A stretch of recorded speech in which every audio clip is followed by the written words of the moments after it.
तो raw after WrestleMania अब हो चुका है एंड रॉ आफ्टर रेसलमेनिया की एंडिंग के अंदर तुम लोग को बता दो कि सीएम पंक ने दोबारा कॉस्ट किया ड्रू मैकिंटायर को। एक नंबर 1 कंटेंडरशिप का मैच हुआ था और उस मैच के अंदर अब जे ऊसो की विक्ट्री हुई, यानी कि जे ऊसो को मौका मिलने वाला है पहले डेमियन प्रीस्ट की उस वर्ल्ड चैंपियनशिप के लिए। बाय द वे जो Cody Rhodes and the rock का सेगमेंट था वो कुछ अलग लेवल का था, तो उसके बारे में एकदम डिटेल में इस वीडियो में बात करेंगे। So hello everybody and welcome back to new video. अकेले जे ऊसो ने सरप्राइज वे में नंबर 1 कंटेंडरशिप नहीं जीती है, बल्कि जॉन सीना भी आए, उन्होंने मिज एंड हमारे R-Truth का साथ दिया है और R-Truth ने भी आज मंडे नाइट रॉ में स्टोरी फिनिश की है। लेकिन बात करते हैं सबसे इंपॉर्टेंट सेगमेंट के बारे में जो कि शो का था Cody Rhodes and the rock को लेकर। पहले ट्रिपल एच ने नए एरा का वेलकम किया और वहां से वेलकम किया हमारे कोडी रोड्स का। कोडी रिंग के अंदर आते हैं, वो रोमन को भी एक्नॉलेज करते हैं, थैंक यू रोमन के मैसिव चैंट्स लगते हैं एंड उसके बाद कोडी रोड्स एक एक करके बताते हैं किस तरीके से उनकी स्टोरी के बारे में। इवन वो समंथा अरविंद से रिक्वेस्ट करते कि एक बार फिर से जो उनकी रॉ की अनाउंसमेंट है वो शो में करती भी नजर आए।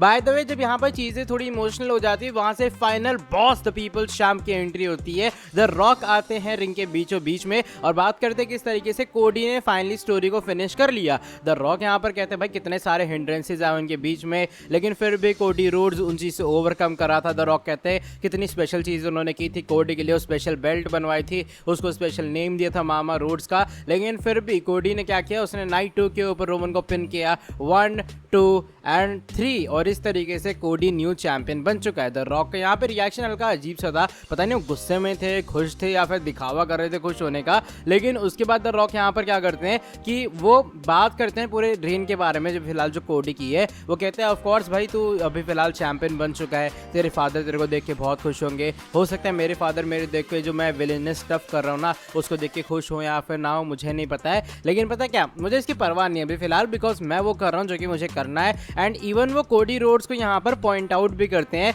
कि भाई तूने नाइट 2 के ऊपर डेफिनेटली रोमन रेंज को हरा डाला 1, 2 एंड 3 करके, लेकिन जस्ट उससे कुछ घंटे पहले फाइनल बॉस ने तुझे पिन किया था रिंग के बीचों बीच में 1, 2 एंड 3 करके। यहाँ पर कोडी उस बात को भी एक्नॉलेज करते हैं कि हाँ भाई चल वो हुई थी बात, वो अलग चीज है। अब यहाँ पर रॉक की ना थोड़ी स्पेशल रिक्वेस्ट, थोड़ी अजीब रिक्वेस्ट होती है। वो कोडी से कहते हैं कि नो फायरवर्क्स, यहाँ पे मैं कुछ उल्टी सीधी हरकतें नहीं करूंगा। कोडी मैं तेरे को पहले तेरे फ्लावर्स देता हूँ। वो तारीफ करते कोडी की कि फाइनली उन्होंने स्टोरी फिनिश की। फिर वो कहते हैं क्या वो टाइटल कुछ टाइम के लिए पकड़ सकते हैं, यानी कि वो अनडिस्प्यूटेड टाइटल की बात करते हैं जो कि कोडी के हाथ में होती है।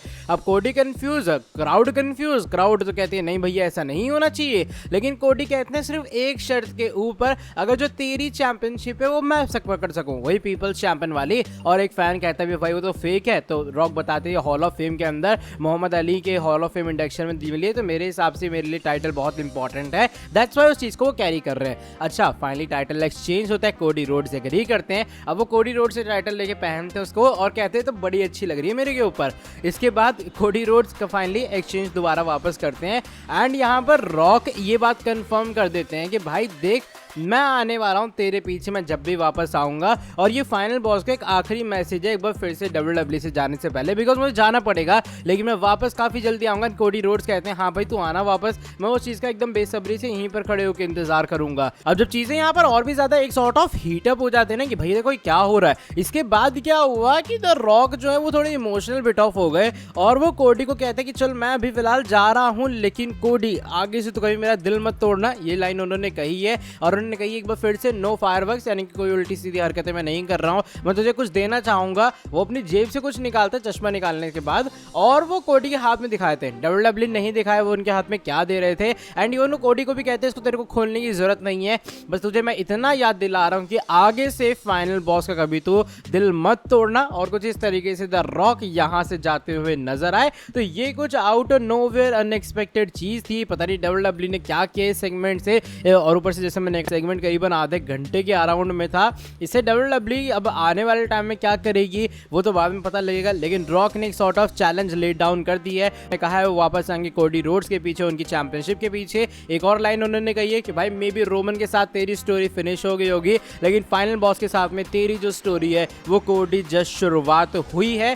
बाकी देखो WWE किस तरीके से चीजों को बुक करती है। बस ये कुछ अपडेट थी जो कि मुझे लगा तुम लोगों को देनी चाहिए आज के मंडे नाइट रॉ के इस इंपॉर्टेंट सेगमेंट को लेकर। आजकल। चलो by the way that is it for today video. अगर तुम्हें ये वाली वीडियो पसंद आई है, इस वाली वीडियो को तुम लोग नीचे लाइक कर दो। साथ ही में जो लोग चैनल के ऊपर न्यू है, सब्सक्राइब नहीं किया, सब्सक्राइब कर देना चैनल को और बेल नोटिफिकेशन को कर देना ऑन। मैं तुमसे मिलता हूँ आगे नेक्स्ट वीडियो के अंदर बहुत ज्यादा जल्दी। Till then bye bye, take care.